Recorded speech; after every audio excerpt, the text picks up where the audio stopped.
একটি রাত, গভীর অন্ধকার, নক্ষত্রহীন আকাশের নিচে বাতাসটা কেমন ভারী লাগে। গ্রামের শেষ মাথায় হঠাৎ একটা ছায়া নড়ে ওঠে। কেউ জানে না সেটা মানুষ ছিল নাকি অন্য কিছু। সকাল হলে দেখা যায় একজন নিখোঁজ। কেউ কিছু দেখেনি, কেউ কিছু শোনেনি, শুধু হাওয়ায় ভাসে একটা কথা, সে আর ফিরবে না। খাগড়াছড়ির পাহাড়ে এক কিশোর বন্ধুদের সঙ্গে ক্যাম্পিং করতে যায়।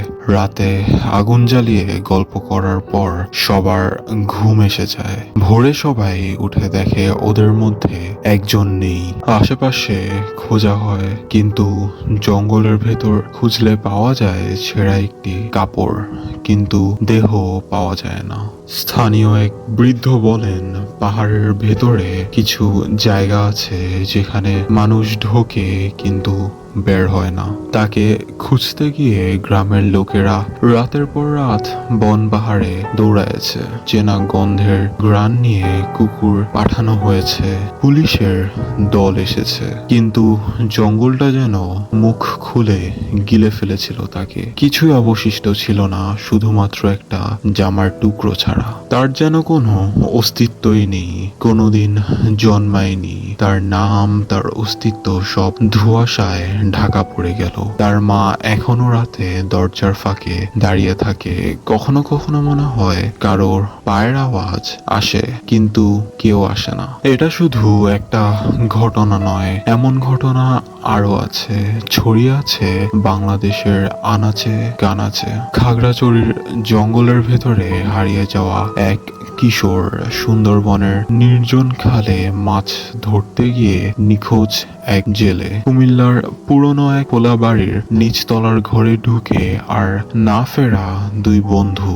সবচেয়ে অদ্ভুত বিষয়, কোথাও কোনো মৃতদেহ নেই, না রক্ত, না কাপড়ের ছেঁড়া টুকরো, না কোনো চিহ্ন, যেন কেউ ছিলই না, যেন কেউ ছায়া এসে হাত বাড়িয়ে নিয়েছে চুপচাপ নীরবে। বাংলাদেশের বিভিন্ন অঞ্চলে কিছু নির্দিষ্ট জায়গা আছে যেগুলো মানুষের ধারণাটা একদমই ভিন্ন। যেমন গভীর রাতে রাস্তায় একা গেলে কেউ ডাক দেয়, পরিচিত গলা, খুব আপন, কিন্তু কাছে গেলে দেখা যায় কেউ নেই।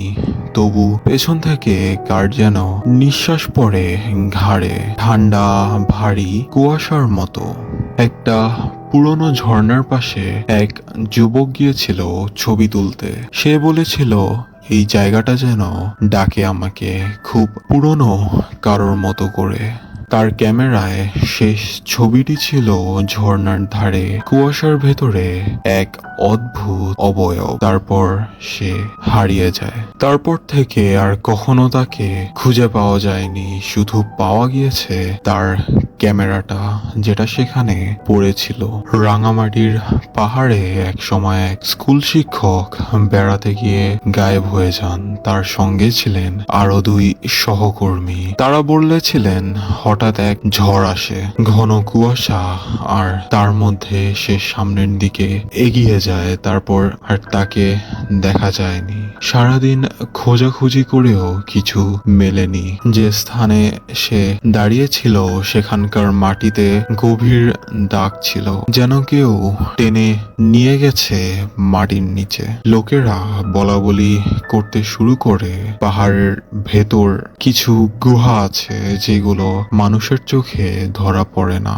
মাঝে মাঝে সেই গুহা নাকি খোলে, আর যারা ঢোকে তারা আর কখনোই ফিরে আসে না। কিছু ঘটনা একেবারে শহরের ভেতরেও ঘটে। ঢাকার উপকণ্ঠে এক ফ্ল্যাটে রাতে বিদ্যুৎ চলে গিয়েছিল। ফ্ল্যাটে ছিলেন এক যুবতী একা। যখন আলো আসে দরজা খোলা, ভেতরে কেউ নেই। 3 দিন পর তার ফোন পাওয়া যায় বাড়ির ছাদের এক কোণে। তার জুতো ছিল রান্নাঘরের দরজায়, আর তার বিছানায় ছিল আঁচড়ের মতো দাগ। তার পরিবার পরে জানায়, গত কয়েকদিন ধরে সে বলছিল, আমার পেছনে কেউ হেঁটে যায়, আমি ঘরেই থাকি, তবুও জানালার পর্দা নড়ে ওঠে অদ্ভুতভাবে। কিছু নিখোঁজ মানুষ শেষবারের মতো এমন কিছু বলেছিল। আমাকে কেউ দেখছে, সারাদিন মনে হচ্ছে কেউ পেছনে পেছনে আসছে। ঘুমের মধ্যে একটা দরজা খুলে যায়, ভেতরে অনেক অন্ধকার। আরো ঘটনায় দেখা গেছে নিখোঁজ হওয়ার আগে অনেকের আচরণ বদলে যায়। তারা চুপচাপ হয়ে যায়, অন্ধকার ঘরে বসে থাকে, রাতে ঘুমোতে চায় না। তারা বলে ঘুমোলে কিছু আসবে। কেউ কেউ বলে পৃথিবীর কিছু জায়গা অন্য কিছু জগতের সাথে সংযুক্ত। পাহাড়ের গুহা, গভীর নদীর নিচে পুরনো শ্মশান, এখানে নাকি সময় থেমে যায়, কেউ ঢুকলে আর বের হয় না। এই জায়গাগুলোতে গেলে নাকি ঘড়ি চলা বন্ধ হয়ে যায়, শরীর ভারী হয়ে আসে, শুধু চোখে পড়ে ছায়া, নড়ে না, কাঁপে না, দাঁড়িয়ে থাকে। অনেক পুরনো বটগাছ, নির্জন রাস্তা অথবা পরিত্যক্ত বাড়িগুলোর আশেপাশে একটা সাধারণ কথা শোনা যায়, সন্ধ্যার পর যেও না, যে গেছে সে ফেরে না। তবে সবকিছুই কি অতি প্রাকৃত, নাকি এর পেছনে লুকিয়ে আছে অন্য কোনো অন্ধকার রহস্য? অনেক নিখোঁজের ঘটনাকে ঘিরে উঠে এসেছে ভয়ানক অপরাধের ছায়া। কিছু মানুষ গায়েব হয়ে যায় কারণ তারা অপহরণের শিকার হয়, মানব পাচার, ব্যক্তিগত শত্রুতা বা গোপন সংগঠনের হাতে অনেকের মৃত্যু হয়। কিন্তু দেহ এমনভাবে সরিয়ে ফেলা হয় যেন কোনো চিহ্ন না থাকে। সুন্দরবনের গভীরে কাজ করা কিছু পরিবেশ কর্মীকে হারিয়ে যেতে জানা যায়। কিছুদিন পর তাদের ক্যাম্প খালি পাওয়া যায়, খাবার, ব্যাগ ও জামা কাপড় যথাস্থানে, তবে জুতা ছিল না। তারা কোথায় গেল সেটা আজও কেউ জানে না। সেই অঞ্চলে কাজ করা এক ফরেস্ট গার্ড বলেছিলেন যে সেখানে রাতে কিছু শব্দ আসে, যেন কেউ কাঁদছে কিংবা হেসে উঠছে। প্রথমে মনে হয় বাঘ, পরে বোঝা যায় বাঘ হলে এত নিঃশব্দে হেঁটে বেড়াতো না। তাদের হারিয়ে যাওয়ার কিছুদিন আগে তারা বলেছিল, আমরা ঘুমাতে পারি না, রাতে ঘুমের মধ্যে কেউ ডাক দেয়, বাইরে কাউকে দাঁড়িয়ে থাকতে দেখি, গাছের ছায়া যেন হঠাৎ গায়েব হয়ে যায়। এইসব ঘটনা আমাদের বলে দেয় সব হারানো হয় না রক্তের ছিটায়, কিন্তু নিখোঁজ থাকে শুধু শূন্যতায়, বাতাসে। আর কিছু আত্মা জেগে থাকে, ডাকে, টানে পরের জনকে।